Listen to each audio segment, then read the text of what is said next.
Elder abuse is any form of mistreatment that results in harm or loss to an older person. To help prevent elder abuse, we need to understand the different types of abuse and how to recognize the signs. Elder abuse can be broken down into three general categories: physical, neglect, and financial. Physical elder abuse generally results from the mishandling of patients, not properly monitoring their health conditions, or changing conditions within the standard of care, or even can be the result of sexual misconduct. Look for bruises, scratches, and a significant change in either physical or mental conditions. This abuse can come from any number of sources. Another elder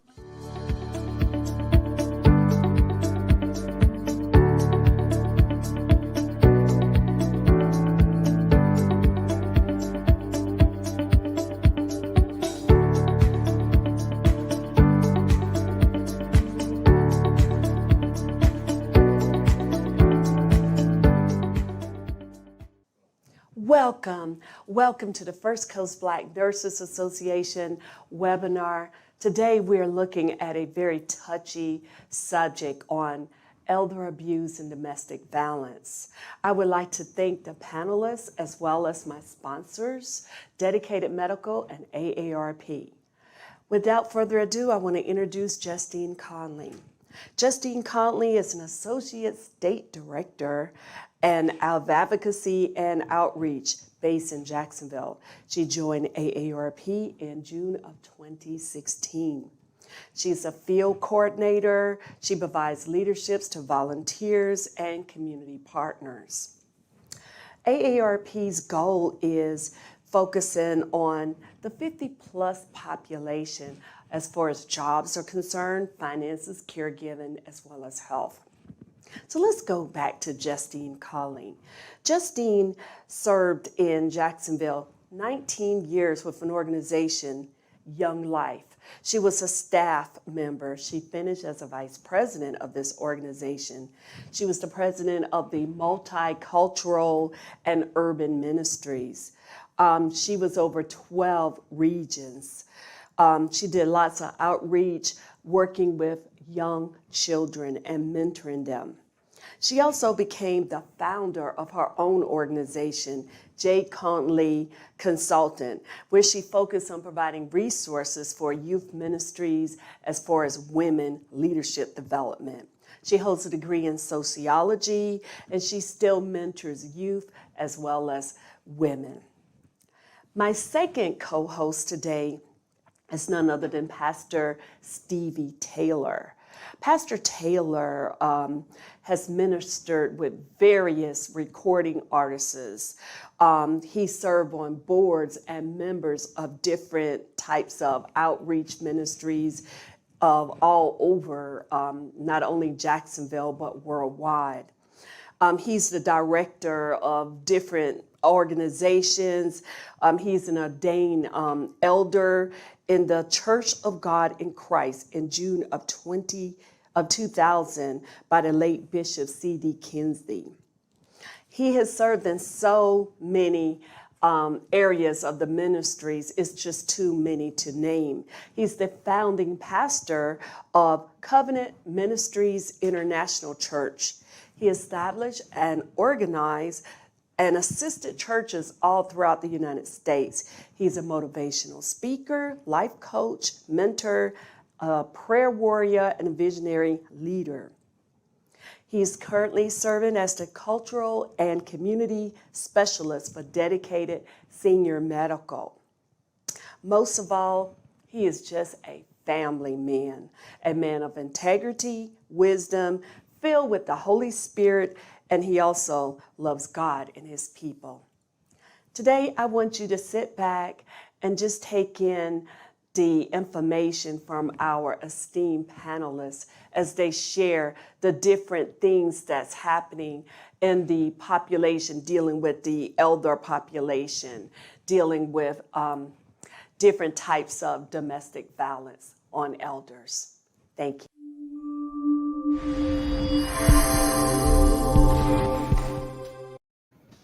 Hello, and welcome to this webinar about adult abuse and how to prevent it. I am Justine Conley with AARP First Coast and welcome, and we're glad that you're here. And I'm Stevie Taylor with Dedicated Senior Medical. Welcome today.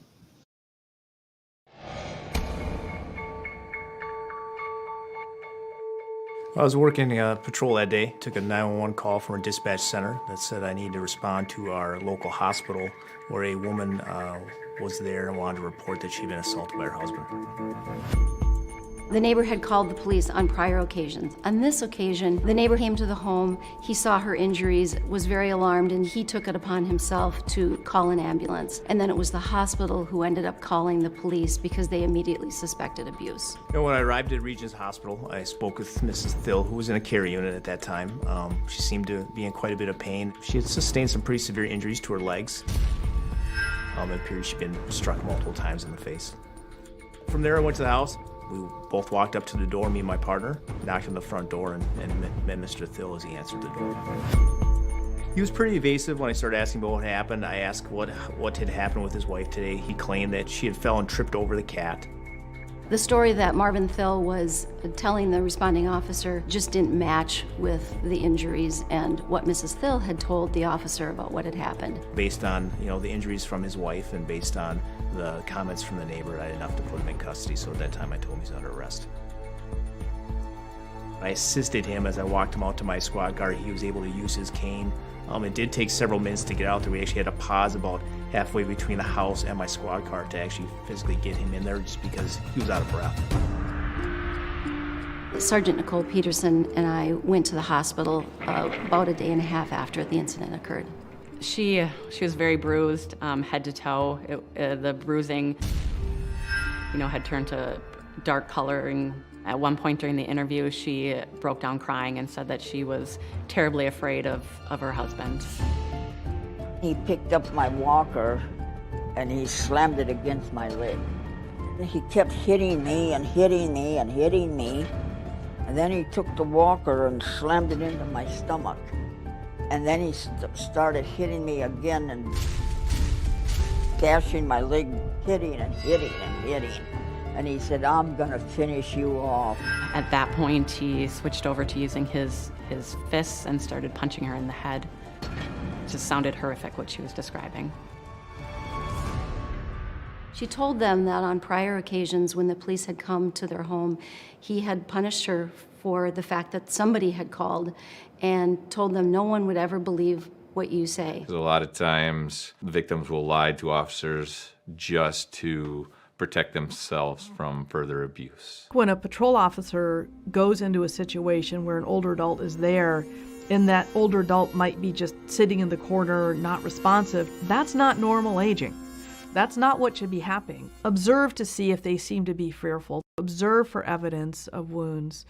To see if they're able to interact with you or if they seem withdrawn and afraid. A lot of times older people have a lot of bruises and they can say, yep, she bruises easy, she fell down. We know that bruising that is on the head, neck, soles of the feet, buttocks, torso are highly suspicious related to possible abuse. Larger bruises greater than 5 centimeters or about 2.5 inches should also raise suspicion. Multiple bruises should raise suspicion. And we shouldn't overly accept the classic, well, he fell. Elders can assault each other. The same abuse can happen if you're 85 or if you're 25. The role of the victim advocate is imperative in these cases. We had an advocate who went to the hospital with us, who was there to talk to the victim about her safety concerns. She was very concerned that her husband would be able to find her in the care facility. The advocate in this case was able to help the victim get an order for protection, which further assisted in her safety. It was once she felt comfortable, once she felt safe, that she felt able to come forward with more information about what had been happening to her for a very long time. Mr. Thill was charged with assault on a vulnerable adult. He was convicted of that offense. We were able to keep Mr. Thill away from his wife and allow her to live a life free of violence. That was the best outcome we could have hoped for.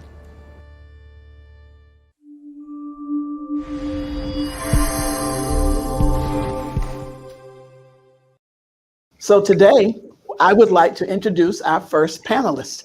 And our first panelist is Ms. Meg DeLobis.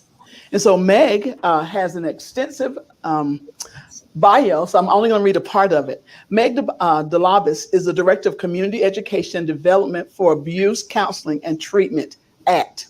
In her role, Meg oversees ACT Violence Prevention Program and community outreach initiatives to increase awareness on the dynamics of intimate partner violence, sexual assault, sex trafficking in Lee, Hendry, and Glades counties. Let's welcome Ms. Meg. Thank you. Thanks for having me. Thank you for being here. And so we're going to start right in with Meg. We have some questions for you. And so I'll ask them and then we'll go right from there. So here's the first question, Meg. Could you give us an overview of Abuse Counseling and Treatment, Inc.? Yes, we're a certified domestic violence center. And even though ACT is in Southwest Florida, wherever you are listening in Florida or United States, you should have a certified domestic violence center in your community too. And so here's what we do. We are a 24/7 program with free, safe, and confidential services for victims of domestic violence.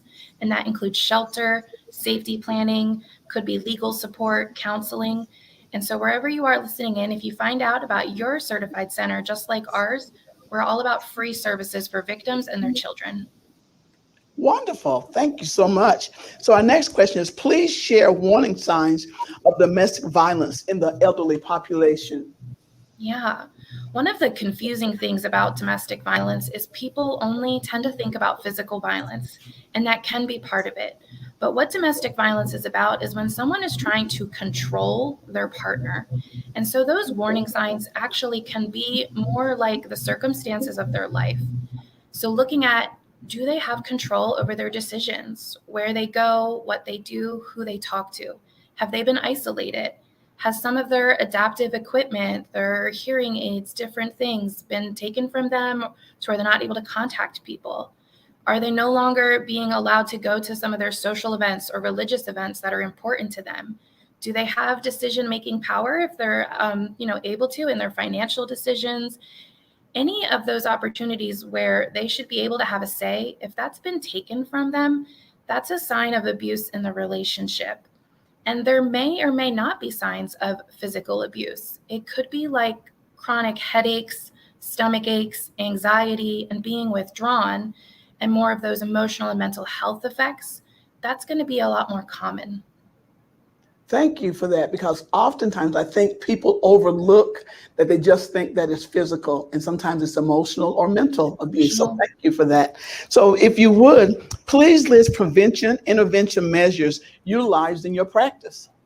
Yeah, this is one of my favorite questions and opportunities to share about. Primary prevention is truly being able to stop abuse or violence before it happens. As you can imagine, that does require going a lot further back. We do have violence prevention programming where we do a curriculum with kids, with youth, in a supportive group environment. And that's reaching people a lot younger back, right? But violence prevention and the practices we use are about changing people's attitudes and beliefs. It's understanding that violence happens because the perpetrator feels justified and rationalizes their decisions. And so even if we're not able to go that far back or really shape young minds, we still have opportunities to prevent abuse and intervene. And to me, I always think of that saying, right? It takes a village. Yes. It always takes a village, even with abuse prevention.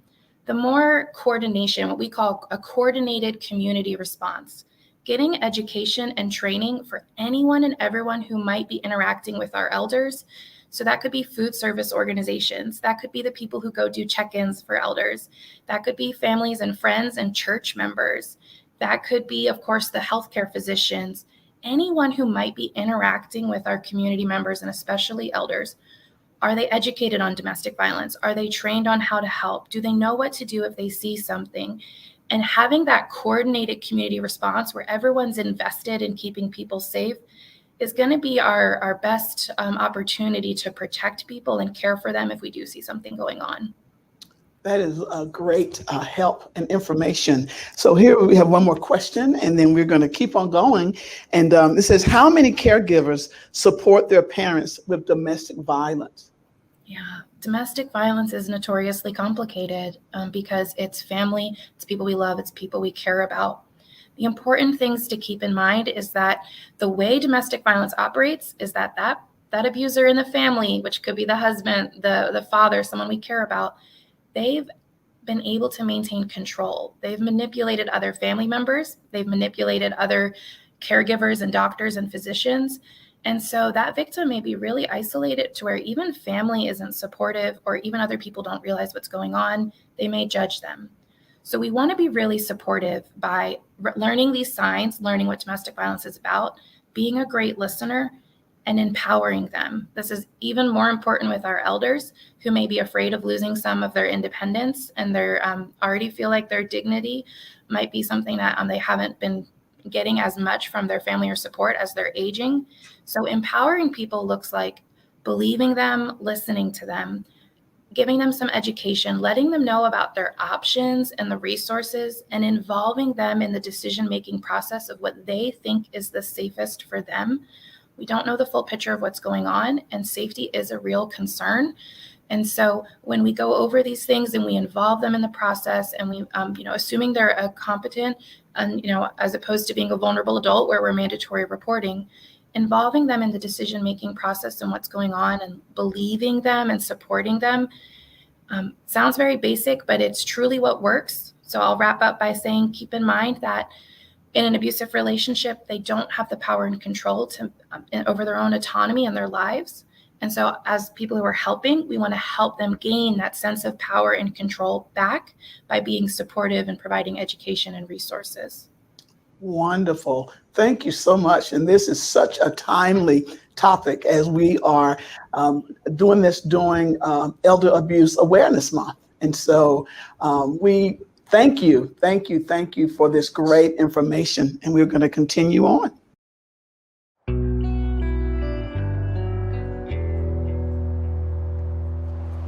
The first time I spotted Mr. Hill, he was walking down Clifton Springs Road. It was just weird to have someone walking down the street with a sweater on, some shorts, carrying a big blanket. So I decided to turn around and have a little chat with him.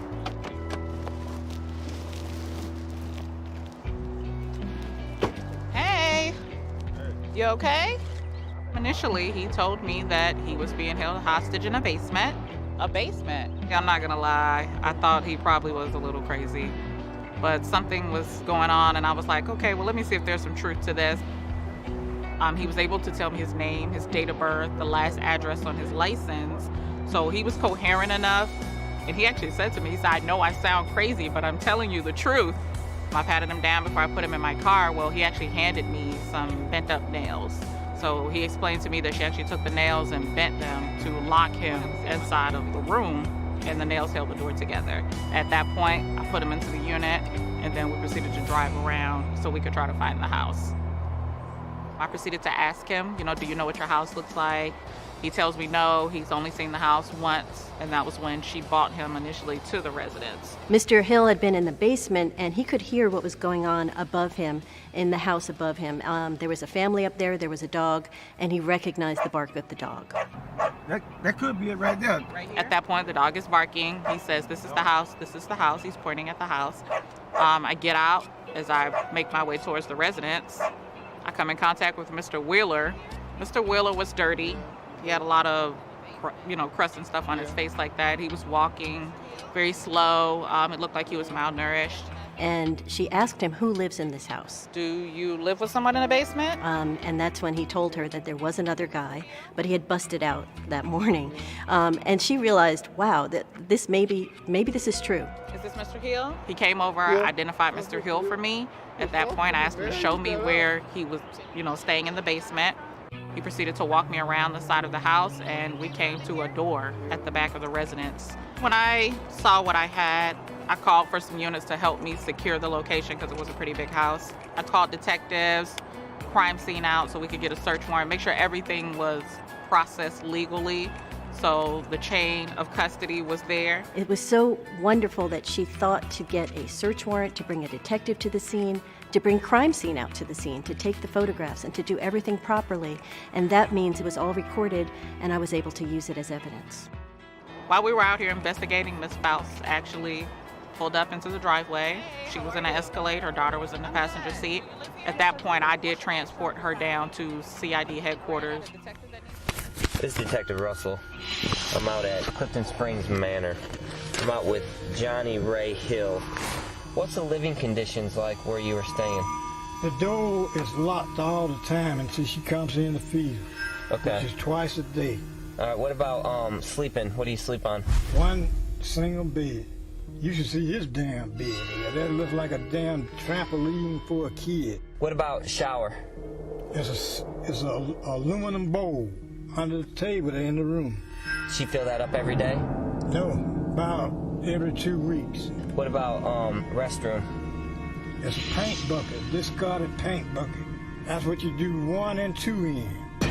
Peeing and shitting. Okay. And that's it. Anytime elderly or disabled people are exploited, it's always about money. The detective was looking not just to see what was happening in the basement, which is where the 2 men were living, but they also searched the upstairs. He found a bank statement that had Johnny Hill's name on it and also had Chandra Faust's name on it. And she had actually added her name to his bank account and that's how she was able to spend all of his checks. And we have actually had photographs of Chandra Faust accessing his funds. Now, did you ever talk with her about putting her name on either one of your bank accounts? Absolutely not. Did you ever let anyone else have permission to take money out of your account to a debit card? Absolutely not. Or did you give anyone permission to write checks on your account and take your money out? Absolutely not. The grand jury indicted Ms. Faust on false imprisonment, exploitation of a disabled adult, 2 counts of abuse of a disabled adult, and also 2 counts of theft by taking. She was sentenced to 20 to serve 10, and that means 10 years in custody, followed by 10 additional years on probation. It felt real good to see Ms. Faust go to jail for what she did. To take someone's freedom from them unwillingly, to me, is very bad, but crimes against elderly people who can't help themselves. She was praying for her own financial gains. I think the most important thing that Yolanda did was give him some credence. She listened and she investigated what he had to say, even though it sounded a little bit crazy. I think Officer Shields is an excellent example of what a police officer can do and what a difference they can make. You know, going with that gut feeling that something doesn't feel right and pursuing it until her concern is satisfied. Elder abuse is occurring pretty much in every city and every county in Georgia, along with throughout our nation. If there's financial exploitation occurring, then usually there's either abuse and or neglect occurring at the same time. Mr. Hill went into a much better place. It was paid for with his check. It was not a homeless shelter, and it was not somebody's basement. I went to see him there, and he was very happy. He was able to tell his story, and he didn't have to tell it from beyond the grave like he thought he might.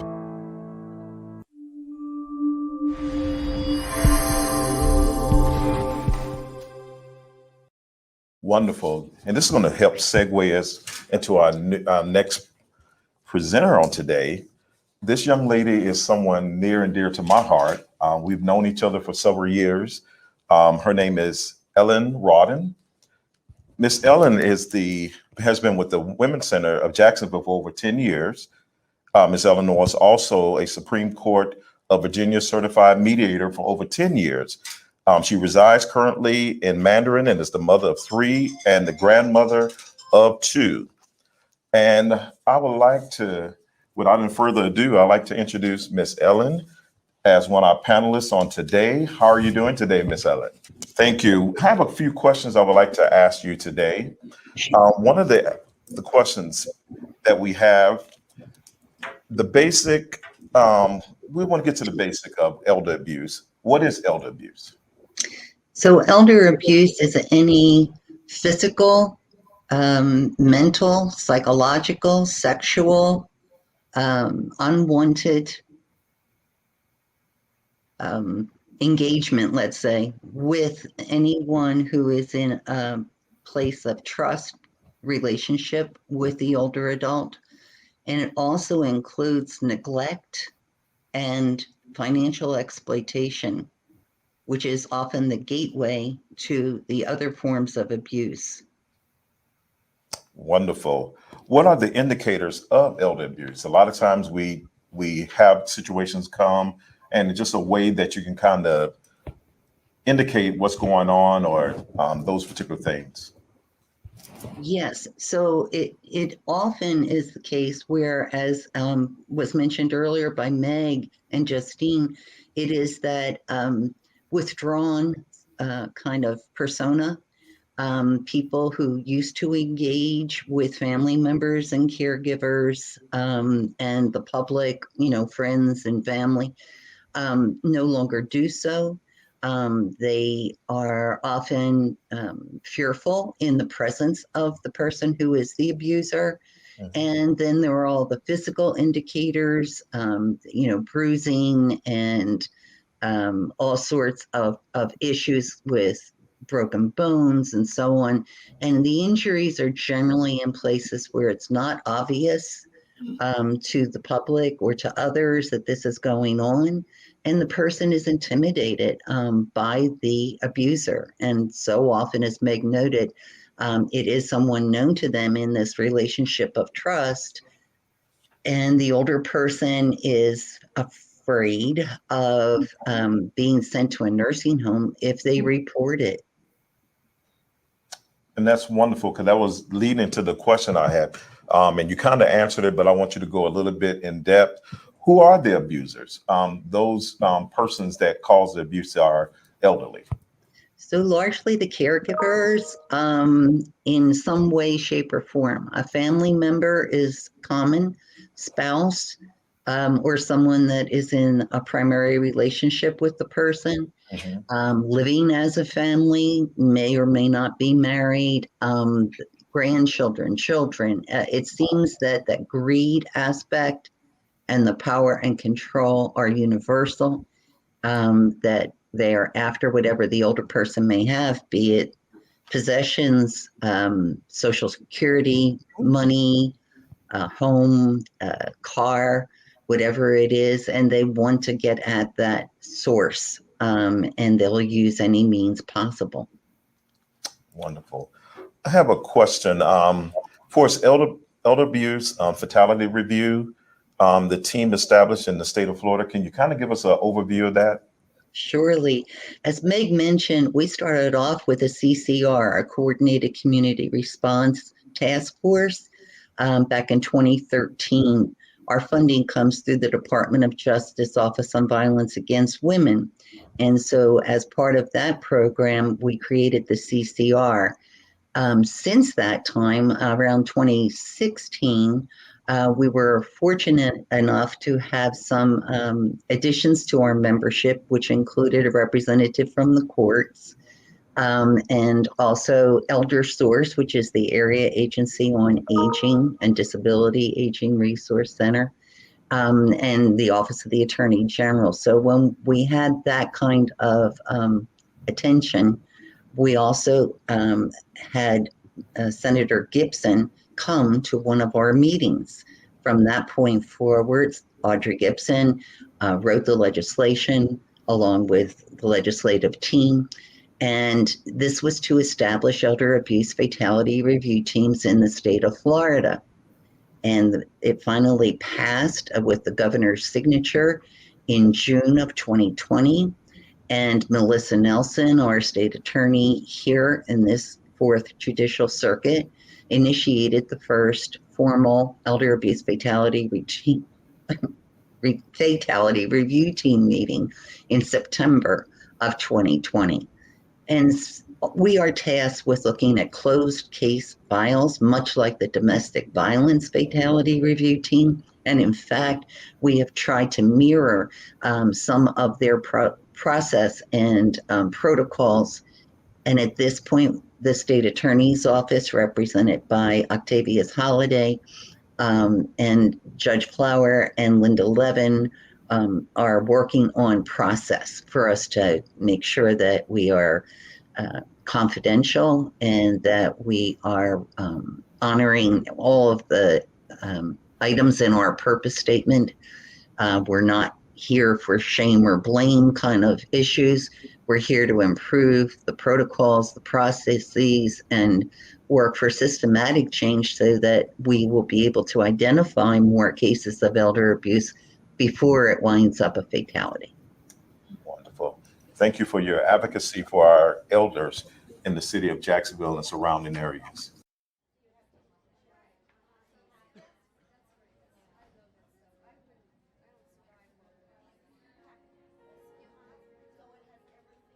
Appleby. Mrs. Appleby? Oh, there you are. Why did you wander off on me?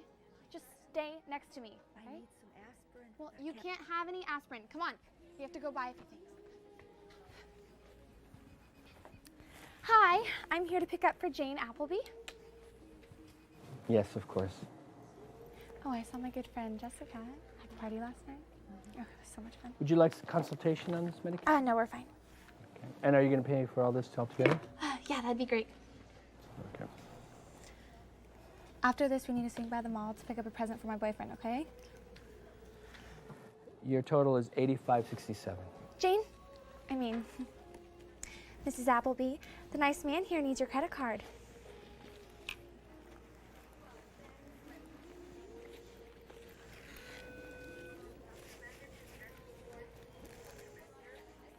Just give it to me. You're so slow sometimes. You hurt me. Young lady?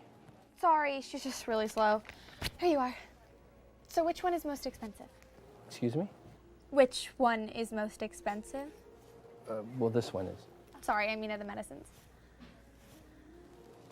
Well, the high blood pressure medicine is, but she needs to take this every day. Well, we still have some left over from last month.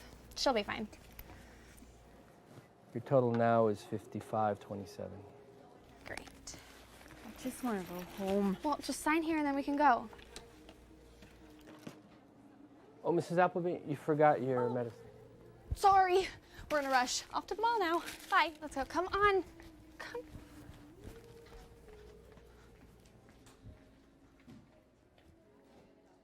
Come on.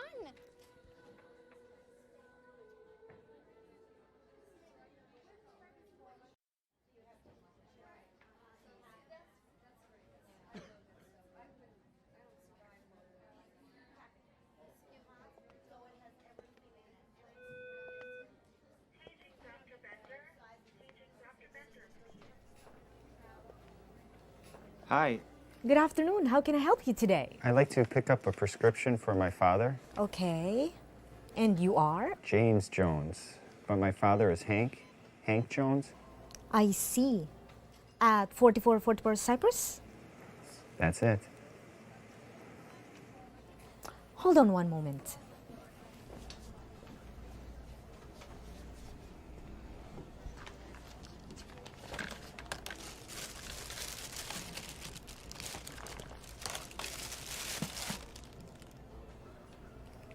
Mr. Jones, I know I'm not your physician, but Darvocet isn't the best thing to be giving someone at your father's age. He may want to bring that up next time he's with his doctor. Oh no, it's fine. He doesn't take it anyways, but thank you. See you next month.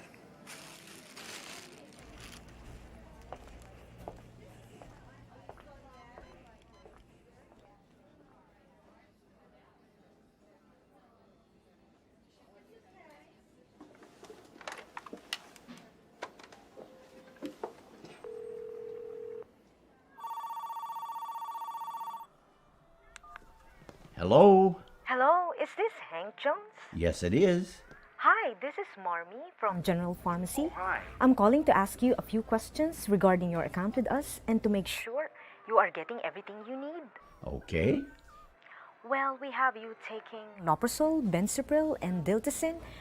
Also, you have Darvocet prescription frequently filled in. Well, I take those prescriptions, but I stopped taking the Darvocet after I had my hip operated on. My son said those pills were way too strong. So my son took me off of them and he's giving me aspirin now. And aspirin works pretty good. It takes the pain away most of the time. Is there any kind of problem? No, just a routine check-in to make sure everything is fine. Oh, well, thank you so much for calling. You have a good day now, okay? You too. Take care.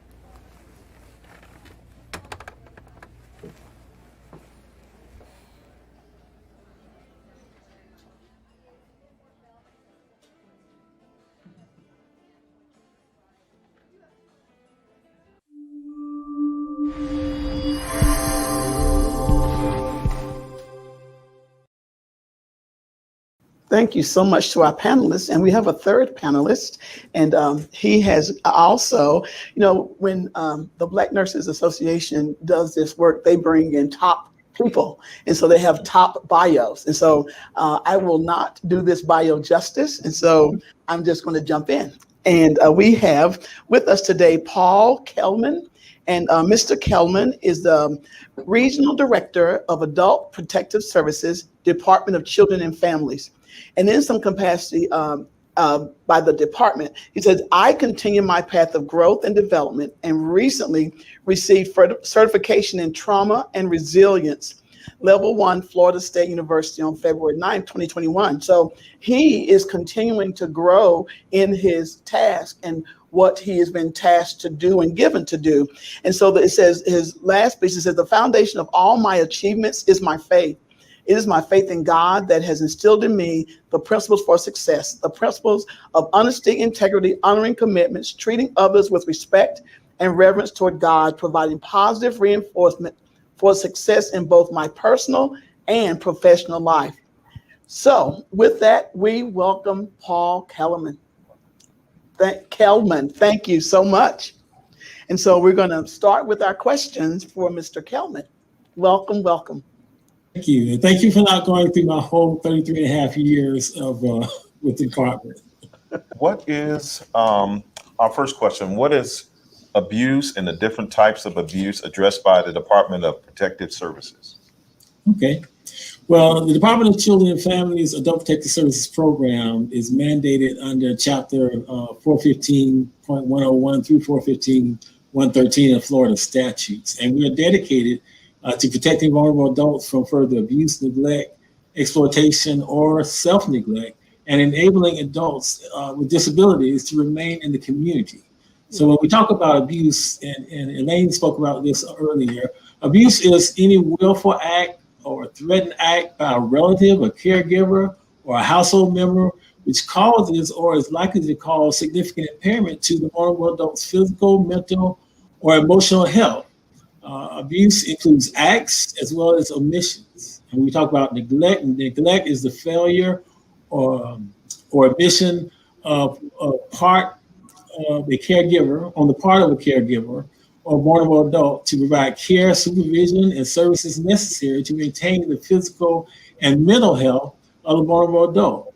Exploitation, which we see quite a bit, is knowingly, by deception or intimidation, obtaining or using or attempting to obtain or use the adult's funds, assets, or property with the intent to temporarily or permanently deprive the adult of its use or its benefit or possession of those funds, assets, or property for the benefit of somebody other than the vulnerable adult herself. And we throw that word around, vulnerable adult.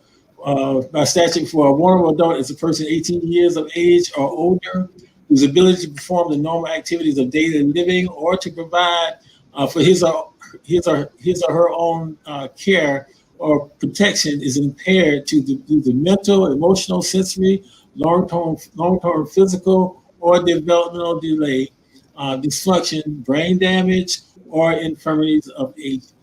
Now, Florida law requires the reporting of all known or suspected abuse, neglect, exploitation, or self-neglect of vulnerable adults. According to the National Reporting System, due to COVID-19, the COVID-19 pandemic in 2020, there was a 6% decrease in the number of reports accepted for investigations. So APS programs nationwide received calls for 1.3 million reports, but 62%, 774,234 were actually received and made investigations. Some history for the Northeast region, from January 2021 to September 2021, this current calendar year, the Northeast region, which encompasses 20 counties, has received 4,964 investigations, while Duval County has received 1,151 investigations, about 23% of those investigations for the total for the Northeast region. So I have to do a public announcement so that people who are listening, if you suspect abuse or neglect of a vulnerable adult, you can call the hotline at 962-2873, or easiest to remember is 1-800-96-ABUSE, or individuals can go online and file a report at https://reportabuse.dcf.state.fl.us. And of course, if anybody suspects that a vulnerable adult is in immediate danger, please always call 911. Thank you so much for that. That is great information. And so our next question for you, Mr. Kelman, is describe your prevention and intervention programming that supports elder abuse and challenges they face. Okay. In recognition that many people in Florida who, because of their age or disability, are in need of protective services, the legislature provided for the detection and correction of abuse, neglect, or exploitation through social services and criminal investigations. The Adult Protective Services program provision includes on-site investigations of all reports of alleged abuse, neglect, exploitation, or self-neglect, determination of the current risk for that vulnerable adult, and whether there's a need for emergency services such as removal or arrangements of in-home services. We conduct an evaluation of the need for ongoing services. Including in all of this is an evaluation for the caregiver's ability to consent to services and not consent. We provide ongoing services through protective supervision and protective intervention programs. We have human service counselors who actually do case management, set up services, help with removals, help with placement of vulnerable adults into facilities as needed. And our goal is to embrace the dignity of vulnerable adults and maintain them whenever possible in the community. And two other programs I'll mention that we also have is that help individuals, vulnerable adults stay in the community. We have Home Care for Disabled Adults program. This program provides case management services and a small financial subsidy to approved caregivers. Those who are providing in-home care for adults ages 18 to 59 years of age who have disabilities who would otherwise be placed in a nursing home or institution. These subsidies provide payments to offset the cost of housing, food, clothing, incidentals, as well as expenses related to medical, pharmaceutical, and dental services not covered by Medicare, Medicaid, or other insurances. And then we have the Community Care for Disabled Adults program that assists adults in that same age group, 18 through 59, who have a permanent physical or mental disability that restricts their ability to perform one or more of the activities of daily living and impedes their capacity to live independently. This program helps these adults with disabilities to have dignified and reasonable independent lives in their own homes.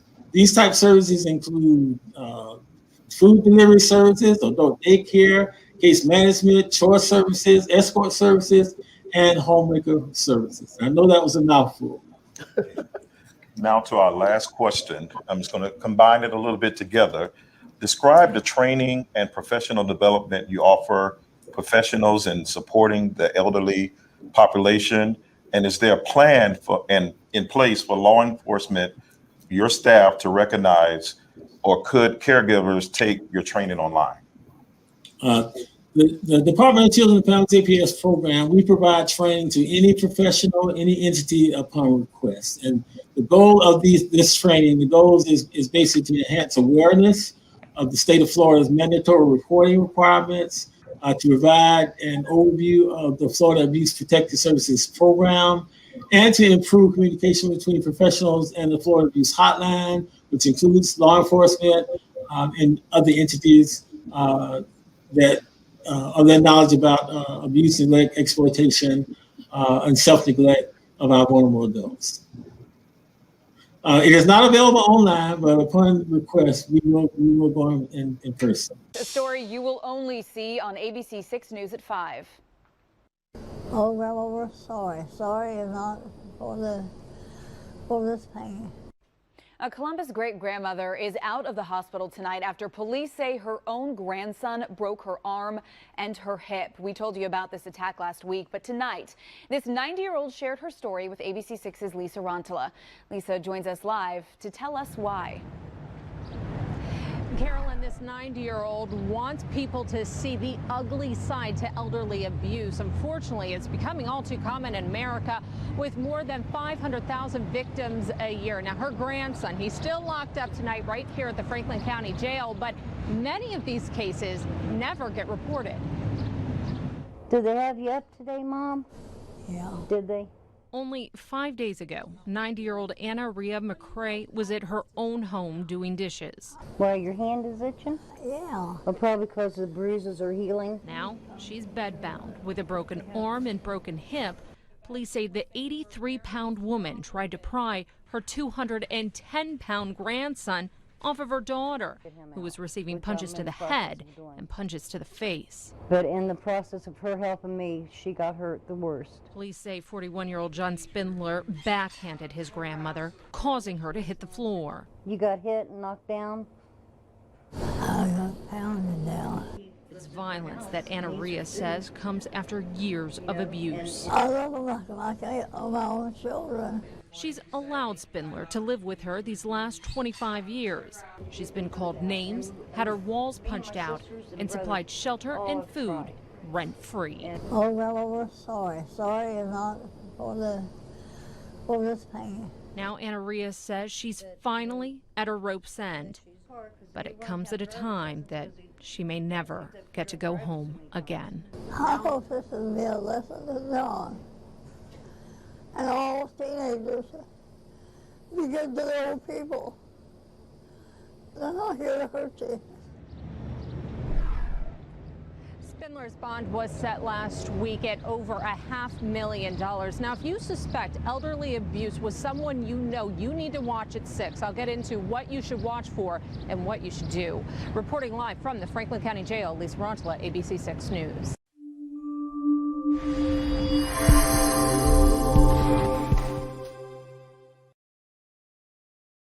I commend, again, all of you for doing the work that you do. Oftentimes we think in terms of children, but we don't think in terms of seniors or elderly. And so thank you that this has been recognized as an issue, because it's been going on for a long, long while.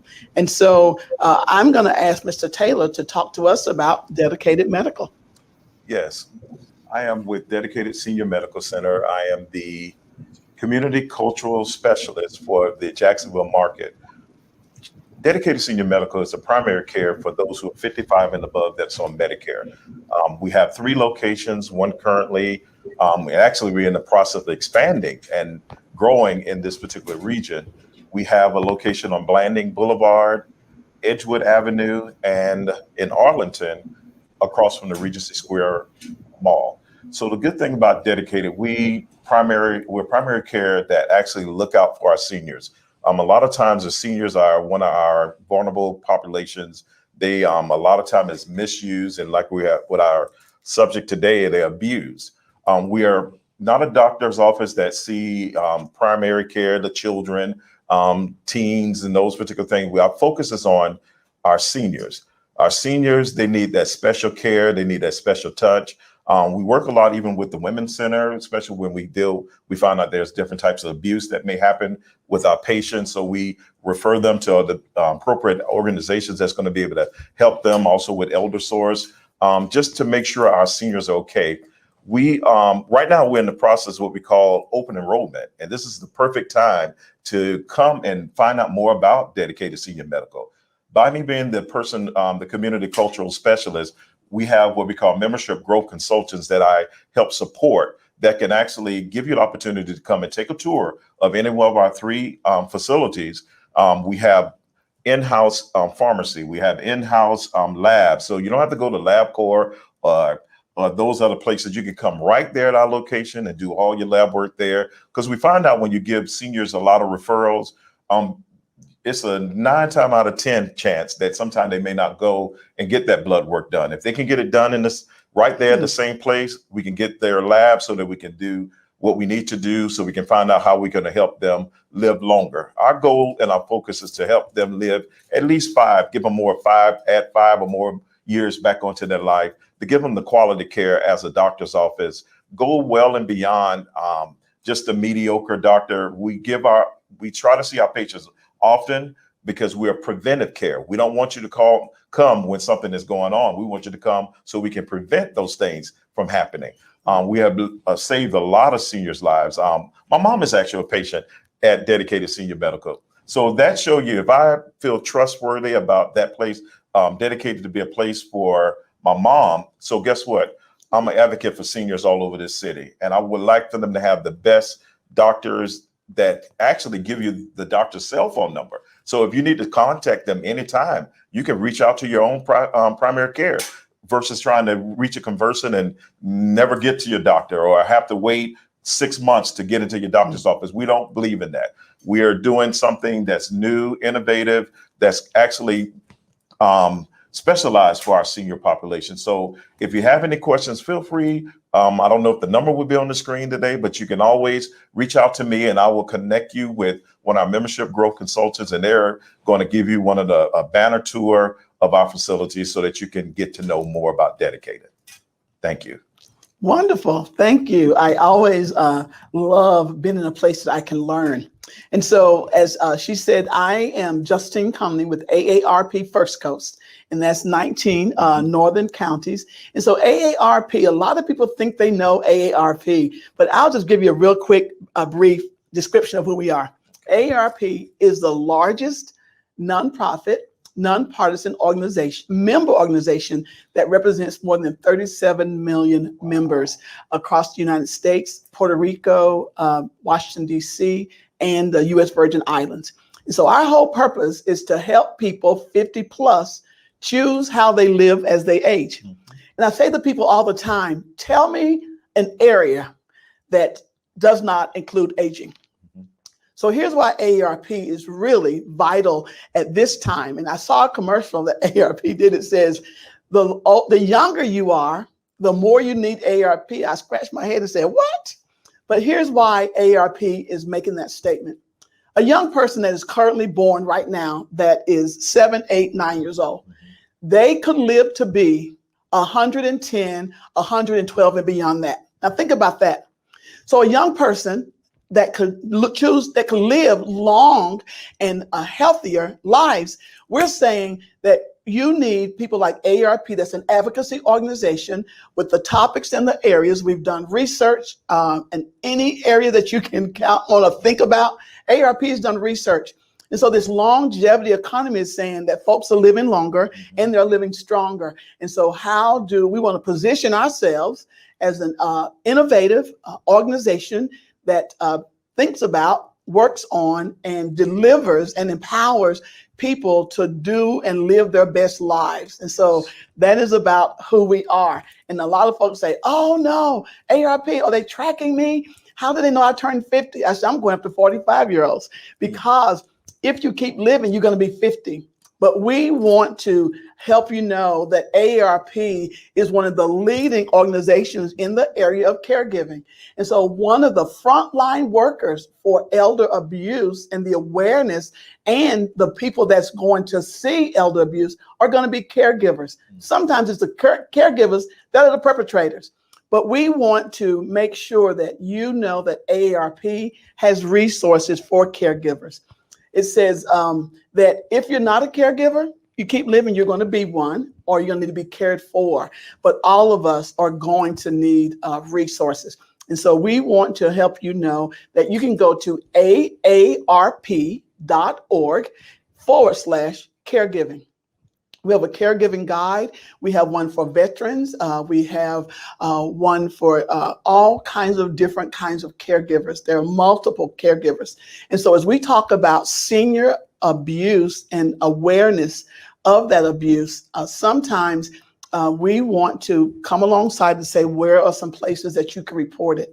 So we have partnered with the Alzheimer's Association nationally with a community resource finder. So you can go to crf.org and you put in your zip code and whatever type of services you need, that AARP website can help you identify or locate it.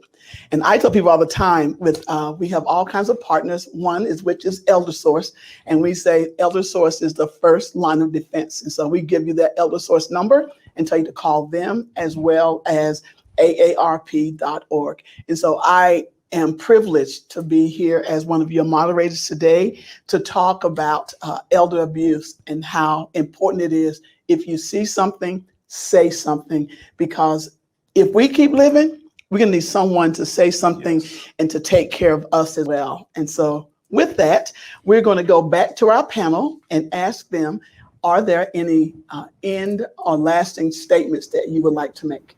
And we will start with Meg.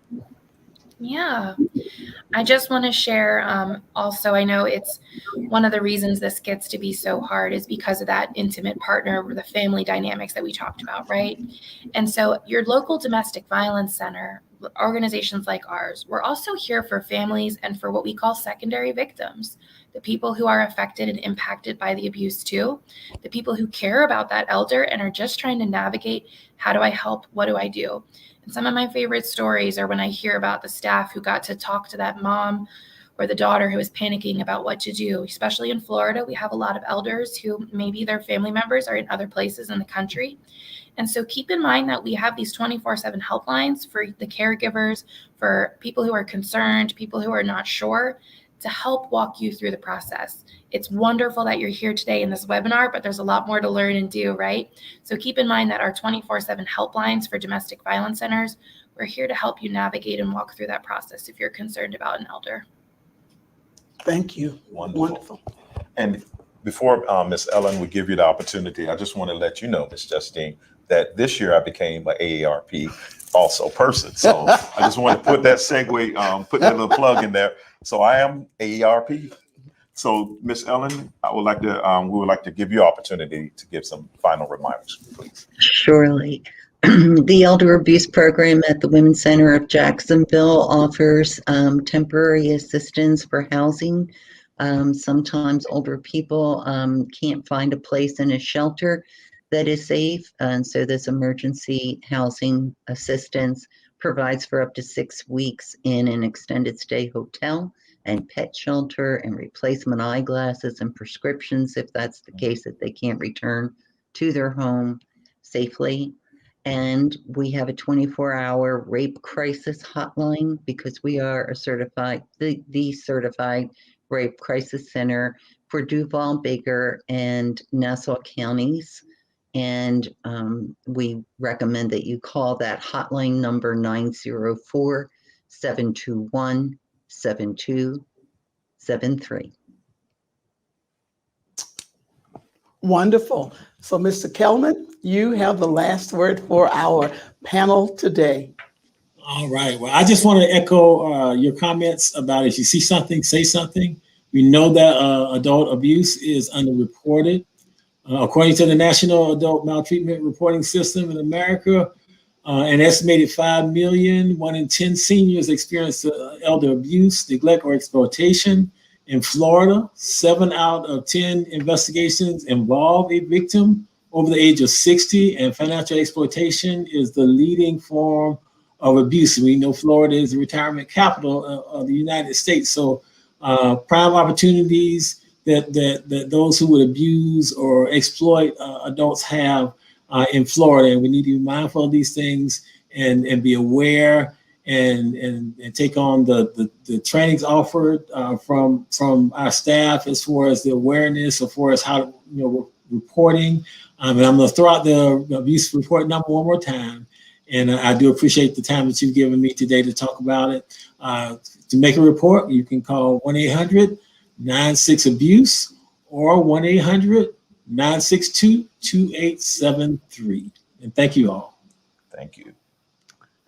We do want to say thank you to our panelists for being here today. Yes. You've done an incredible job of informing us about elder abuse and awareness and the need to learn more and recognize that this is an issue, especially in Florida, since we're one of the senior capitals in the country.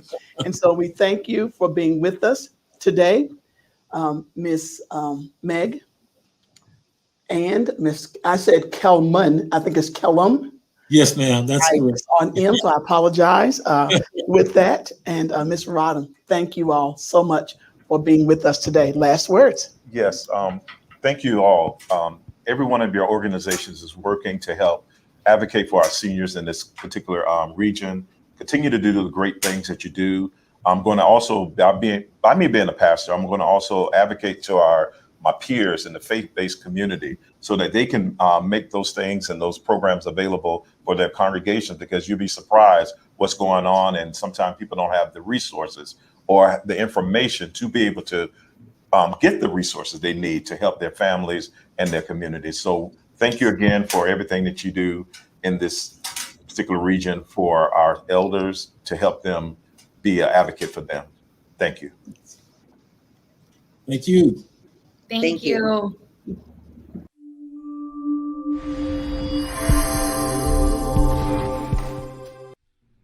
This video is a work of fiction. Any resemblance to actual persons living or dead or actual events are purely coincidental. We often hear the phrase, respect your elders, but we forget too that they can be victims of abuse. As horrible as it sounds, it is not uncommon for young people, oftentimes caregivers, to take advantage of our senior population. In fact, it is estimated that within an average year, 1 in 10 older adults aged 60 and older experience elder abuse annually in the United States alone, with only 1 in 24 cases being identified and reported to the appropriate authorities. This has only become more prevalent during these unprecedented times facing the COVID-19 pandemic. Recent research indicates that elder abuse might be 10-fold higher due to the pandemic, with now 1 in 5 elders experiencing elderly abuse. The majority of the time, these cases go unreported, both within senior care homes and within our community. For that reason, abused elderly are the silent population. So let's follow the life of a community residing elder, Amy. Amy is 85 years old, and Zach is her 25-year-old grandson, who is acting as her full-time caregiver at home during the COVID-19 pandemic. There are multiple reasons as to why elder abuse occurs. With increased responsibility, caregivers may begin to feel too overwhelmed. Other times, it may simply be the nature or previous history and the environment of the caregiver. In fact, 90% of elder abuse cases are committed by family members, as in the case with Amy and Zach. It is important to note that in many cases, abusers do not know they are being abusers, but rather they are a product of their stressful environment. During the COVID-19 pandemic, it is no surprise that elders are more impacted by social distancing and lockdown than rest. With increased social isolation, not only is there less social interaction, but in many cases there's also an increased dependency on caregivers. Take Amy, for example.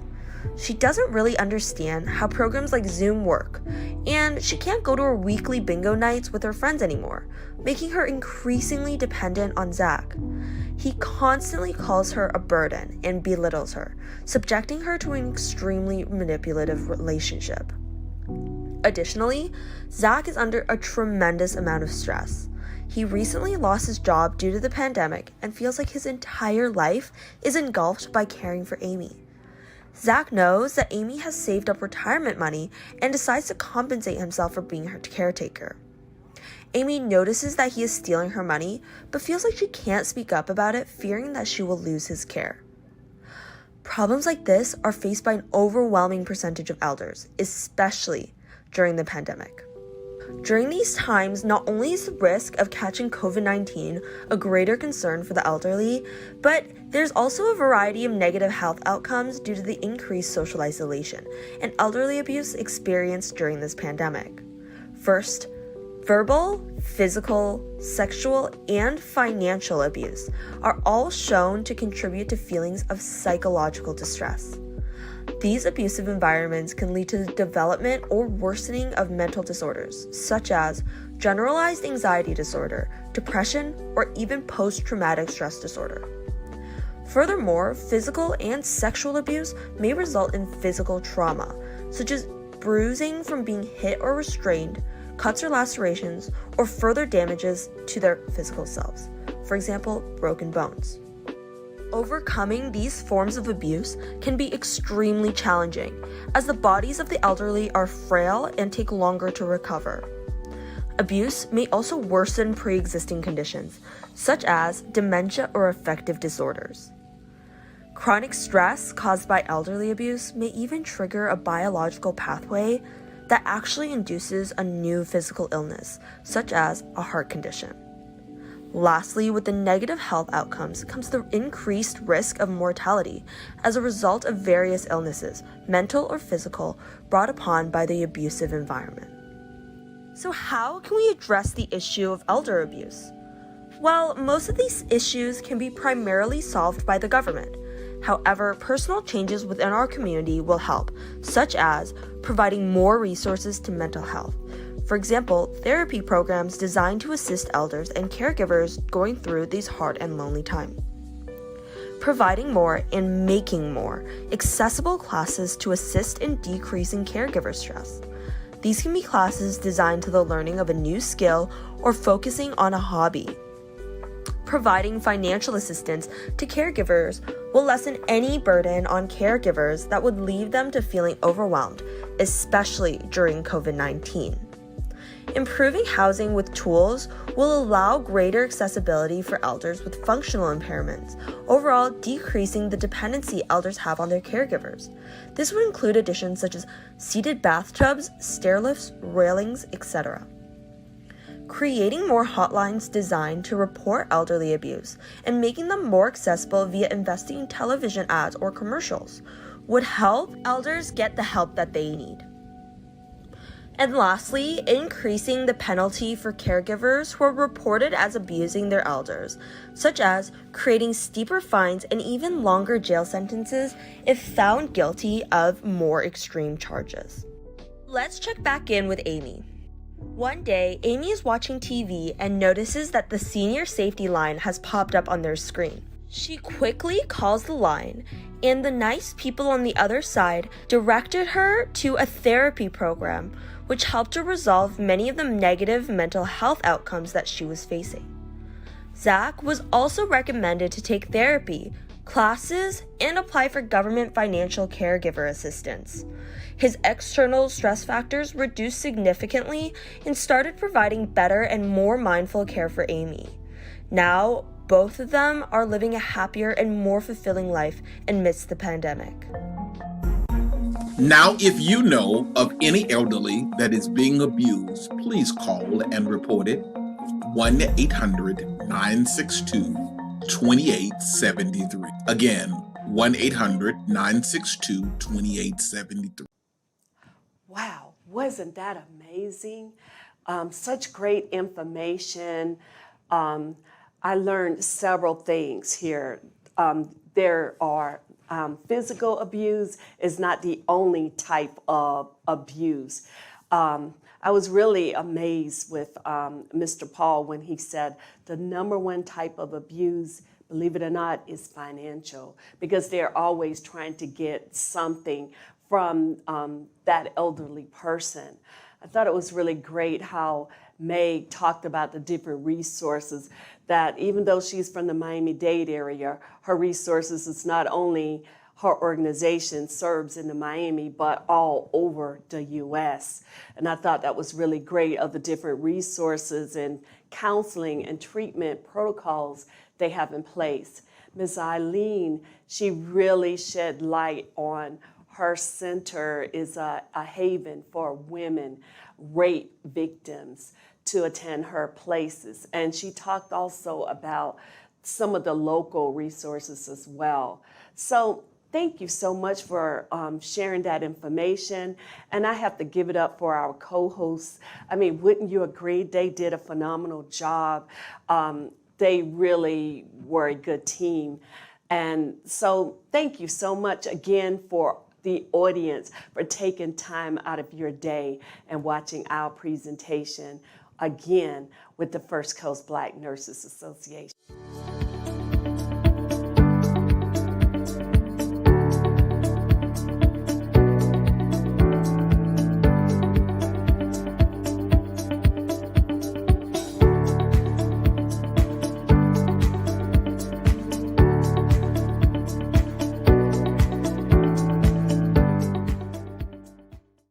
Special thanks to all of our sponsors, ARP and Dedicated